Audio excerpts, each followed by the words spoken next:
Hi hello, എല്ലാവരും എങ്ങനെ ഇരിക്കുന്നു? സുഖമായിരിക്കുന്നുവോ? ഇന്ന് മഴയുടെ അന്തരീക്ഷവും മഴയുടെ വൈബാണ് കേട്ടോ. ഇന്ന് വെളുപ്പിൽ വർക്ക് സ്റ്റാർട്ട് ചെയ്തത് തൊട്ട് തീരുന്നത് വരെ മഴയായിരുന്നു. അങ്ങനെ മഴ നനഞ്ഞുകൊണ്ട് ജോലി നോക്കുന്ന ഒരു ഫീൽ ഉണ്ടല്ലോ, അതൊരു പ്രത്യേക ഒരു ഫീലാണ് കേട്ടോ. അങ്ങനെ ജോലി കഴിഞ്ഞ് വരുന്ന വഴിക്ക് ശകലം ഫ്രൂട്ട്സ് എല്ലാം മേടിച്ചു. അങ്ങനെ വീട്ടിൽ വന്ന പാടെ ഫുഡെല്ലാം കഴിച്ചായിരുന്നു. ഇന്നത്തെ മോർണിംഗ് ഫുഡ് പ്രത്യേകിച്ച് പറയണ്ടല്ലോ. ആ ദോശയുടെ ഒപ്പം കൂടെ ഒരു സാധനം ഇരിപ്പുണ്ട്, കണ്ടോ? അതാണ് മുട്ട മസാല. അത് അടിപൊളി ടേസ്റ്റാണ് കേട്ടോ. നമ്മൾ വെറുമേക്ക് മുട്ട കഴിക്കുന്നതിനിവിടെ ഇങ്ങനെ മസാല സെറ്റ് ചെയ്ത് നമ്മൾ കഴിക്കുന്നെങ്കിൽ അടിപൊളി ടേസ്റ്റ് ആയിരിക്കും. നിങ്ങൾക്ക് അതിൻ്റെ റെസിപ്പി വേണമെങ്കിൽ ഞാൻ ഉടനെ അപ്ലോഡ് ചെയ്തേക്കാം. അങ്ങനെ ഫുഡെല്ലാം കഴിച്ചിട്ട് ഗാർഡനിൽ ഇറങ്ങി. എൻ്റെ ഗാർഡനിൽ കുറച്ച് ദിവസം കൊണ്ട് ചെയ്യണം എന്ന് വിചാരിച്ചുകൊണ്ടിരിക്കുന്ന ജോലി ഇന്ന് ചെയ്ത് തീർക്കണമെന്ന് വിചാരിച്ചുകൊണ്ടാണ് ഇന്ന് വന്നത്. വേറൊന്നുമല്ല, ഇത് പടർന്നു പോകുന്ന ഒരു റോജയാണ്.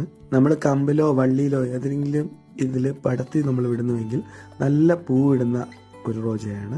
അതൊന്ന് പടർത്തി വിടേണ്ട ജോലിയാണെന്ന്. എൻ്റെ വീട്ടിൻ്റെ താഴ്വശത്ത് ഒരു കനാലുണ്ട്. ആ കനാലിൽ നിന്നാണ് ഞാൻ ഈ പൈപ്പ് എടുത്തത്. നിങ്ങൾ കാണുന്ന ഈ പൈപ്പിലാണ് ഞാൻ ഇന്ന് പടർത്തി വിടാൻ പോകുന്നത്. അതൊരു ആർച്ചിന്റെ സെറ്റപ്പിൽ നമ്മൾ സെറ്റ് ചെയ്യണമെങ്കിൽ 2 ഇരുമ്പ് കമ്പി വേണം. കുറച്ച് ദിവസത്തേക്ക് മുമ്പ് പുറത്തുനിന്ന് എവിടെ കിട്ടിയ ഒരു കമ്പിയാണ് ഇത്. 2 കമ്പികൾ 2 സൈഡായിട്ട് അടിച്ച് തറപ്പിച്ചു. ഞാൻ എടുത്തുകൊണ്ട് വന്ന ആ വയറിംഗ് പൈപ്പിനെ അതിൽ സെറ്റ് ചെയ്ത് ആ റോജ ചെടീനെ ഞങ്ങളങ്ങനെ പടർത്തി വിട്ടു. ഇനി അത് പടർന്ന് നിറയെ പൂവിടട്ടെ. അതിൽ നിന്ന് കട്ട് ചെയ്തെടുത്ത കട്ടിംഗ് ബ്രാഞ്ചുകൾ ഞങ്ങളുടെ മതിൽ ഭിത്തിയുടെ അകത്തായിട്ട് ഞങ്ങൾ നട്ടുപിടിപ്പിച്ചു.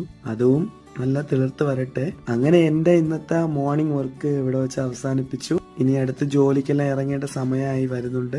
പിന്നെ ഇനി അടുത്ത വ്ളോഗിൽ കാണാമേ.